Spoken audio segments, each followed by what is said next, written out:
Hello, and thank you for joining us on the last edition of Journalist Hangout this week. I'm Benga Oreshegun. Today on the program, MFM intensifies humanitarian initiatives, distributes 4,000 notebooks, 500 school bags and others to pupils of 5 primary schools in Ekom in Cross River State.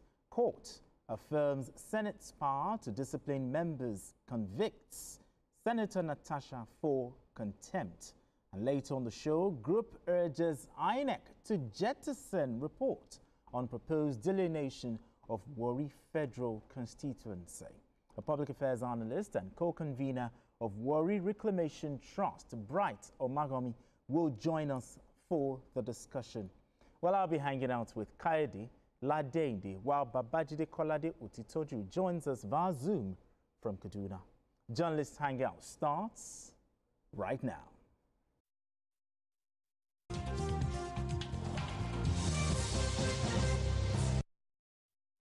So, just before we go into the discussion, let's take some time to, talk about politicians joining the new opposition coalition under the African Democratic Congress, ADC. Well, a former Minister of Aviation, Hadi Sirika, has denied any involvement with the group. In a statement in response to remarks made by the Minister of the Federal Capital Territory, FCT, Nyesom Wike, Sirika refuted the claims that he has joined the ADC, stressing his unwavering commitment to the All Progressives Congress, APC. In his words, and I quote, "I am a founding member of the APC. I have no plans to leave it. I will always be where President Buhari is. If you must hate him, hate me too. I have no apology." End of quote. All right, Biko, let's start this way. Now, Hadi Sirika has denied, but talk to me. How significant is this reply from Hadi Sirika that he still remains a member of the APC amidst those recent controversies? Well, there is no big significance, except that it makes sense for the media to report the truth at all times. Many people, including me, were unfooted by stories in the newspapers that Hadi Sirika had left the APC. And we discussed that a little bit yesterday. And even presidential spokespersons also jumped on it. And the Minister of FCT launched an attack on him over a story that clearly was not true, because people reported that he was not found at the venue of that get-together designed to pull resources together to send President Tinubu packing from Asolo. So I think that it makes sense to just stick to the truth at all times. Absolutely. Man has said he has not left the party, and we should respect his opinion. Exactly, exactly. All right, let's move straight to our next conversation. The Mountain of Fire and Miracles Ministries, MFM, is intensifying its humanitarian efforts by donating education materials to 5 primary schools in Ekom, Cross River State. As part of its corporate social responsibility, the South 7 regional headquarters of MFM Ekom in Cross River State has distributed free 500 school bags, 4,000 big notebooks and other materials to pupils of 5 government primary schools in Ekom. The benefiting schools include St. Martin's Primary School, Holy Child Covenant School, Presbyterian Primary School, Government Primary School, Asu Egbe, and Government Primary School Grassfield. Now, according to the regional overseer of MFM Ekom, Pastor Moreni Keji Jesu Shino, the gesture is the vision of the general overseer, Pastor Daniel Kolawole Olukoya, to ensure souls are won for Christ, as well as attending to the physical needs of the people, irrespective of their religious affiliations or tribe. Now, let's share that moment with you. It's a day of us giving back to the society.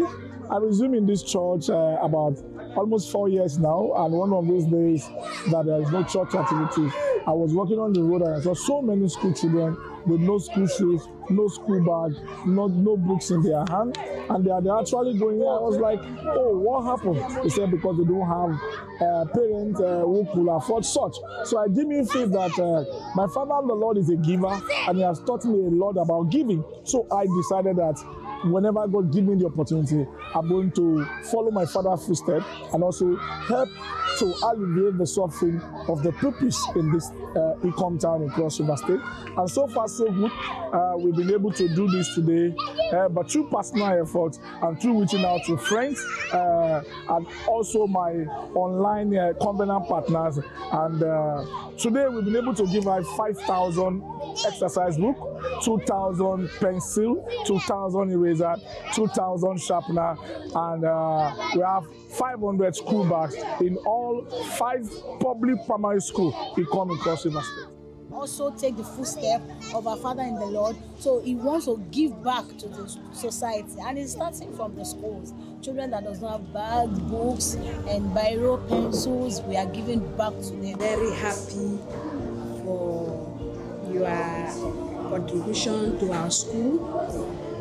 We say God bless Dr.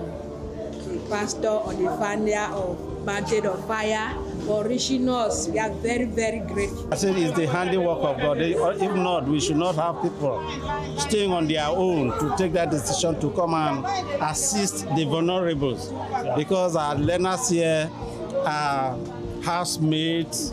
A lot of them are not living with their biological parents. And by that you can know the nature of the learners, and for you to deem it necessary to come and do this kind of gesture is wonderful.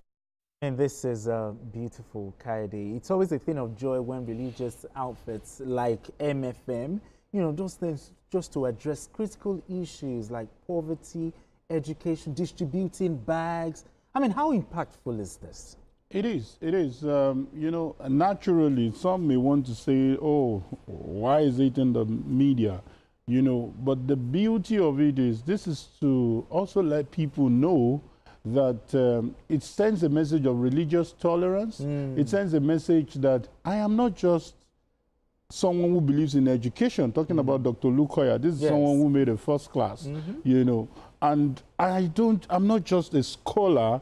There are children that must not be denied, because these scholars would not emerge if they don't have opportunity like he has provided. So I think it's a welcome idea. Let's look beyond this criticism that may want to come up. For me, I think this is very strategic. A lot of people should take a lead from there. The money you give in the church, all the things you do in the church, if it does not impact on your immediate environment, you're as good as non-existing in that environment. So kudos to the people involved. I mean, BKO, your thoughts on this matter? And it's not just the members that are benefiting, non-members are also benefiting. Talk to me about inclusiveness and religious tolerance here. BKO, your thoughts here? Yes, I would have been unimpressed if this was limited to the church members alone. Churches must impact their immediate environment so positively. The Redeemed Church spends so much money every year on corporate social responsibility, sinking boreholes where water supply is needed, you know, helping people through health outreaches and all that, meeting people at the point of their needs. I've said so many times that at this time, at this juncture, national life, people need help. And those who have got the means need to show empathy, need to help those who desperately need to be helped. The government cannot solve all the problems. So we expect churches, banks, and other corporate entities to step up corporate social responsibility and see what problems they can solve in the areas where they are domiciled. So this is good from Mountain of Fire. The other day, they organized a soccer competition inside the custodial center, in Abuja. And apart from that, they also went to distribute food packs to the needy. They've been doing this in Lagos. They've been doing it in some of the urban centers. And to hear that they've done it in Ikom, one of the most distant communities in our country, it's just close to the border with Cameroon, is really significant. And I want to say well done to the church, and we expect even more. I mean, very, very, very beautiful. It's not just charity empowerment, even if it's evangelism as well. But anyway, let's move straight to our next conversation.